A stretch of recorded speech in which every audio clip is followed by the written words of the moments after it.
प्रत्येक गृहिणी एवं पुरुष मानक घरोई टिप्स आज सुंदर भिडियोटी आम जाना 30 टी घरोई स्वास्थ्य टिप्स एवं 30 टी घरोई रोषे टिप्स शेष जाए सांग मैंने धैर्यर सहित भिडियोटी को देखने आपण मैंने भिडियो बहुत किसी कथा शिखिपारे तेज आसतु प्रथम 30 टी स्वास्थ्य टिप्स जाना रोषे टिप्स जाना। जदि गोड़ अधिक जोर रे घोड़ा बिंधा हेउथाए तेबे हल्का उषुम पानी रे गोड़ को 30 मिनिट पर्यंत बुड़ेकी रखंतु। एहा द्वारा एही समस्या शीघ्र मुक्ति मिलता है एवं आराम मध्ये लागिथाए।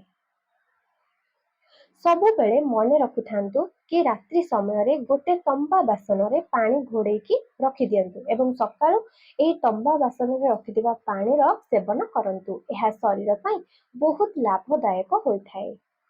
वृद्ध लोक मानक सहित समय निहाती भाव बिताइबा उचित कारण सेमानकर छोट छोट कथा भी बहुत दरकारी होइथाए एवं सेमानकटु बहुत भल भल कथा शिखिबाकू मिलिथाए।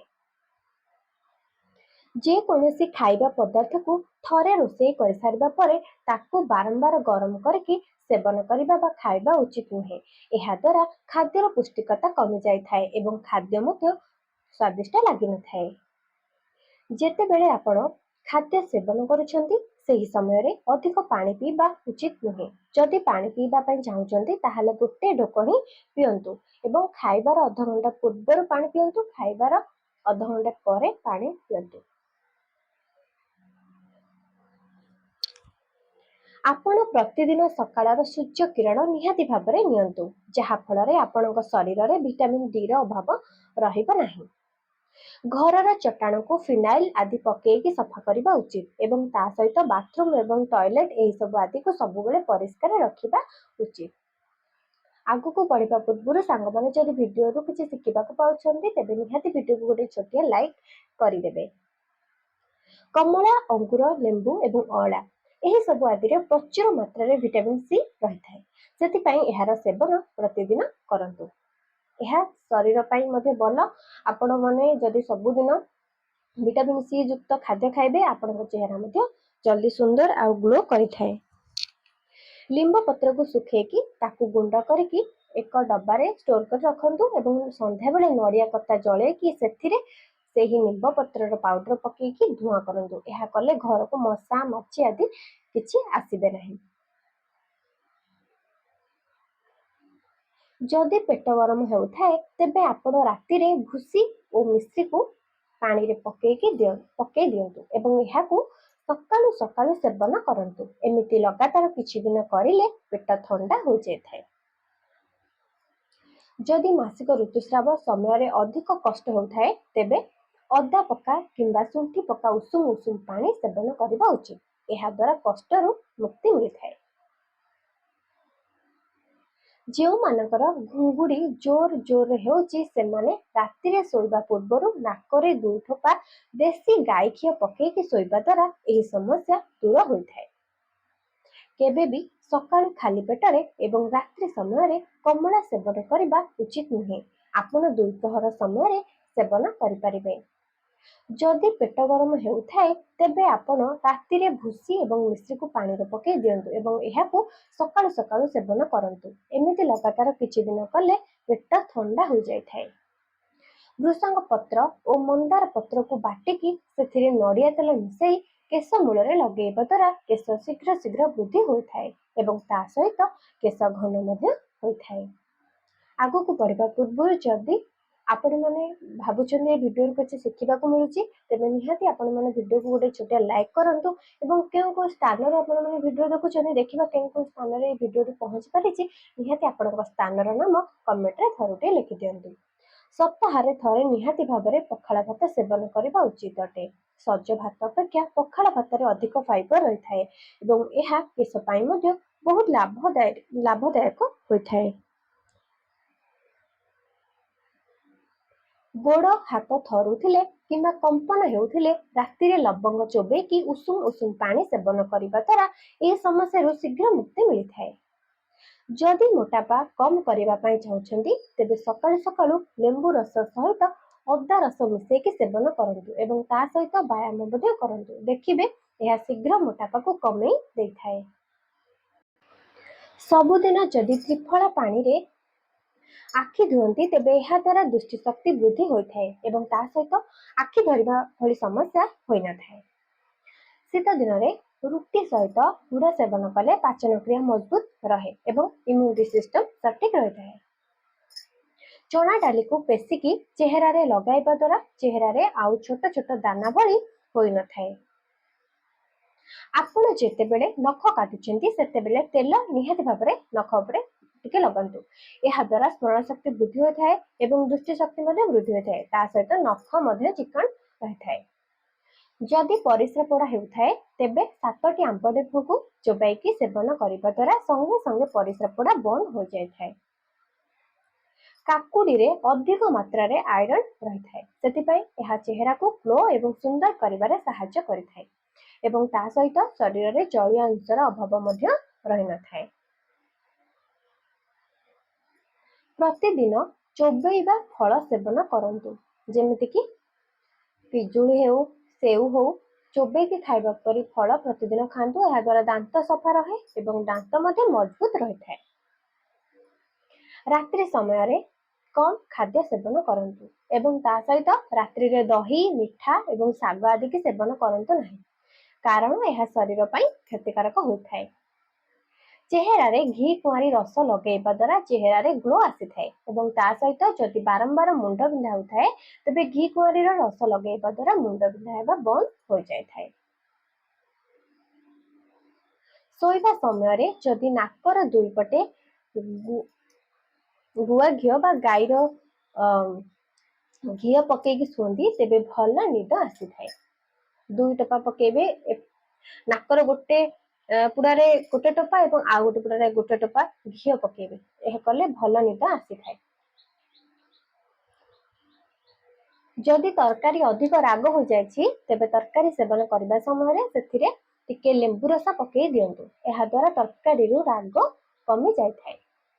ଏବେ ବର୍ତ୍ତମାନ ଆସନ୍ତୁ ଆମେ ଆଉ କିଛି ସୁନ୍ଦର ସୁନ୍ଦର ଘରୋଇ ରୋଷେଇ ଟିପ୍ସ ଗୁଡ଼ିକ ଜାଣିବା, ଯାହାକି ପ୍ରତ୍ୟେକ ଗୃହିଣୀମାନଙ୍କ ପାଇଁ ଜାଣିବା ବହୁତ ଆବଶ୍ୟକ। ଫୁଲକୋବି ରୋଷେଇ ପାଇଁ ଫୁଲକୋବିକୁ ଛୋଟ ଛୋଟ କାଟି ଲୁଣ ପାଣିରେ କିଛି ସମୟ ରଖିଦିଅନ୍ତୁ। ଏପରି କଲେ ଫୁଲକୋବିରୁ ପୋକ ସବୁ ପାଣି ଉପରକୁ ଭାସି ଆସିଥାଏ ବା ଫୁଲକୋବିରୁ ସବୁ ପୋକ ବାହାରି ଆସିଥାଏ, ମଳି ଧୂଳି ସବୁ ବାହାରି ଆସିଥାଏ। ଭେଣ୍ଡି ରୋଷେଇ କରିବା ସମୟରେ ତୁରନ୍ତ ଲୁଣ ଦିଅନ୍ତୁ ନାହିଁ, ନଚେତ୍ ଭେଣ୍ଡି ଅଧିକ ଚିପଚିପା ହୋଇଥାଏ। ଯେତେବେଳେ ଭେଣ୍ଡି ସିଝିଯିବ ଠିକ୍ ସେତେବେଳେ ଲୁଣ ପକାନ୍ତୁ। ଏହା ଦ୍ୱାରା ଭେଣ୍ଡି କଳା ପଡ଼ିନଥାଏ, ତା ସହିତ ଭେଣ୍ଡିର ରଙ୍ଗ ଯେମିତିକି ସେମିତି ରହିଥାଏ ବା ସବୁଜ ରଙ୍ଗ ରହିଥାଏ। ପୁରୀ ତିଆରି କରିବା ସମୟରେ ତେଲରେ କିଛି ଭିନେଗାର ମିଶାଇବା ଦ୍ୱାରା ପୁରୀରେ ଅଧିକ ତେଲ ଲାଗିନଥାଏ, ତା ସହିତ ପୁରୀ ଏକଦମ ନରମ ତିଆରି ହୋଇଥାଏ। ଯଦି ଗ୍ରାଇଣ୍ଡର ଜାର୍ ଅଧିକ ଦୁର୍ଗନ୍ଧ ହେଉଥାଏ ତାହେଲେ ଗୋଟିଏ ଶୁଖିଲା ବ୍ଲେଡ୍କୁ ଖଣ୍ଡ ଖଣ୍ଡ କରିକି ଗ୍ରାଇଣ୍ଡର ଜାର୍ରେ ରଖିକି ଗ୍ରାଇଣ୍ଡର ଚଲାନ୍ତୁ। ଏପରି କଲେ ଗ୍ରାଇଣ୍ଡର ଜାର୍ର ଦୁର୍ଗନ୍ଧ ଦୂର ହୋଇଥାଏ। ଘରେ ଆପଣ ପନିର ତିଆରି କରୁଥିଲେ ଲେମ୍ବୁ ବଦଳରେ ଫିଟିକିରି ବ୍ୟବହାର କରନ୍ତୁ। ଏହା ଦ୍ୱାରା କମ୍ କ୍ଷୀରରେ ଅଧିକ ପନିର ହୋଇଥାଏ। ଧନିଆ ପତ୍ର ଏବଂ ପୋଦିନା ଚଟଣି ତିଆରି କରିବା ସମୟରେ ସମସ୍ତ ସାମଗ୍ରୀ ସହିତ କିଛି ବାଦାମ ମଞ୍ଜି ମିଶାଇ ଗ୍ରାଇଣ୍ଡିଂ କରନ୍ତୁ। ଏପରି କଲେ ଚଟଣିର ରଙ୍ଗ କଳା ହୋଇନଥାଏ ଏବଂ ସ୍ୱାଦିଷ୍ଟ ମଧ୍ୟ ହୋଇଥାଏ। ସିଙ୍ଗଡ଼ା ପାଇଁ ଅଟା ଚକଟିବା ସମୟରେ ସେଥିରେ କିଛି ଘିଅ ମିଶାନ୍ତୁ, କିନ୍ତୁ ଅଟାକୁ ଅଧିକ ନରମ ଚକଟନ୍ତୁ ନାହିଁ, କାହିଁକି ନା ଅଧିକ ନରମ କରିବା ଦ୍ୱାରା ପୁରୀ ଏବଂ ଟିକି ତିଆରି କରିବା ସମୟରେ ଏହା ଭାଙ୍ଗି ଯାଇଥାଏ। ଯଦି ଆପଣଙ୍କ ଘରେ ଟମାଟୋ ନାହିଁ ତାହେଲେ ରୋଷେଇ କରିବା ସମୟରେ ତରକାରୀ କିମ୍ବା ମାଂସରେ ଆପଣ ଦହି ମଧ୍ୟ ମିଶାଇ ପାରିବେ।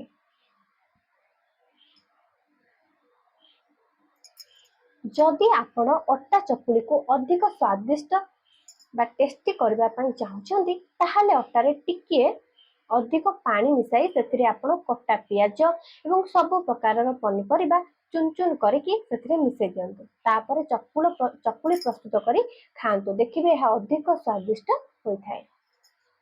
ପୋଦିନା ଏବଂ ଧନିଆ ଚଟଣି କରିବା ସମୟରେ ସେଥିରେ ଗୋଟେ ଚୁଟିକେ ହଳଦୀ ପାଉଡର ଏବଂ ଲେମ୍ବୁ ରସ ମିଶାଇବା ଦ୍ୱାରା ଚଟଣିର ରଙ୍ଗ ଭଲ ଆସିଥାଏ। चना डाली रोषेई करबा समय से किछि गुड़ और नड़िया कोरा मिसाइबा द्वारा चना डाली आहुरी अधिक स्वादिष्ट होगा सहित तार बास्ना आहुरी अधिक बढ़ी जाए।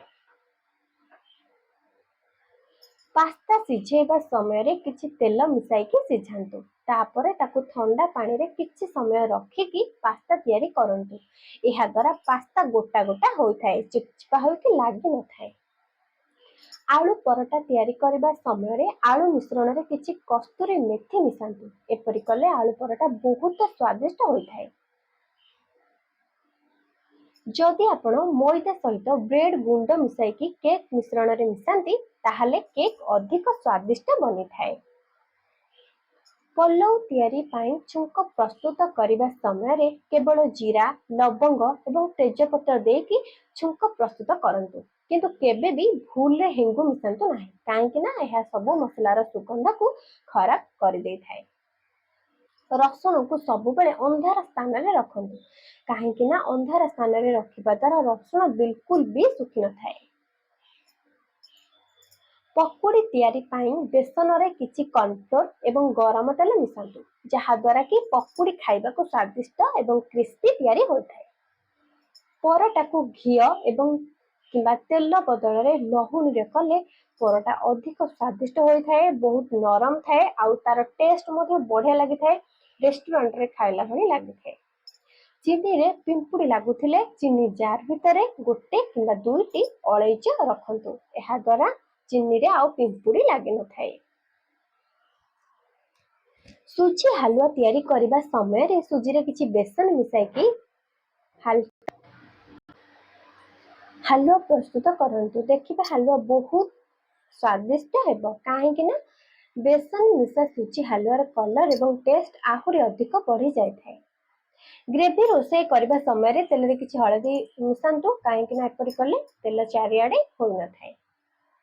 भात रोषेई करबा समय रे काठ चामच व्यवहार करंतु, एहा द्वारा भात भांगी न थाए, ता सहित गोटा गोटा मध्ये होई थाए। जदि आपण पियाज काटुछंती ताहले पियाजर चोपा छडाईकी 20 मिनिट पर्यंत पानी रे रखिकी काटंतु। एपरि कले आखिरु लुह बाहरी न थाए, किंबा पियाज काटिबा पूर्वर फ्रिज रे किछि समय पियाज को रखि देबे, तापर पियाज काटिले आखिरु लुह बाहरी न थाए। बंधा कोबी तरकारी तैयारी करबा समय रे सेथिरे आधा चामच चीनी मिसांतु, एहा द्वारा तरकारी रो टेस्ट बढ़ी थाए, ता सहित बंधा कोबी प्राकृतिक रंग मध्ये बजाय रही थाए। डाली रे पोक न हेबा पई डाली को भल भाबरे खरा रे सुखेई गोटे काच जार रे रखिकी सेथिरे किछि हळदी गुंड बा हळदी खंड रखंतु। एपरि कले डाली अधिक दिन पर्यंत सुरक्षित रही थाए। पकुड़ी तैयारी पाई बेसन घोल रे किछि लेंबू रस मिसाइकी पकुड़ी प्रस्तुत करंतु। एहा द्वारा पकुड़ी स्वादिष्ट हेबा सहित पकुड़ी रे तेल मध्ये अधिक लागि न थाए। तरकारी को गाढ़ा करबा पाई हेले मक्का गुंड रे पानी मिसाइकी घोल प्रस्तुत करी सेही तरकारी रे मिसै दियंतु, एहा द्वारा तरकारी गाढ़ा हेबा सहित टेस्ट मध्ये होई थाए। आलू एवं पियाज को एकाठी रखंतु नाही, काहेकि ना आलू एवं पियाज को एकाठी रखिले आलू शीघ्र नष्ट हो जाय थाए, सेति पई केबे भी एकाठी आलू पियाज को रखंतु नाही। गुलाब जामु तैयारी करबा पाई हेले सेही मिश्रण रे किछि पनीर मिसांतु, एहा द्वारा गुलाब जामु नरम आउ स्वादिष्ट होय थाए। प्रतिदिन भोजन करि सारिबा परे गोटे रो 2 कोला रसुण चोबेकी खांतु, एहा द्वारा समस्त कीटाणु मरि जाय थाए, ता सहित शरीर मध्ये सुस्थ रहे एवं पेट कैंसर जख्मा तथा भयानक रोग मध्ये होई न थाए। भिडियोटी भल लागिथिले निश्चय लाइक करंतु, शेयर करंतु और कमेंट रे आपण के स्थान रे देखुचंती निश्चित भाबरे लिखि दियंतु एवं एमिति प्रत्येक दिन शिक्षण वीडियो पाइबा पई हेले आम चैनल को सब्सक्राइब करी पाखरे थिबा बेल नोटिफिकेशन को ऑन करी रखंतु। एमिति कले हमर समस्त वीडियो जहा कि अपलोड होबो सर्वप्रथम आपण माने पाइ परिबे। जय जगन्नाथ, धन्यवाद।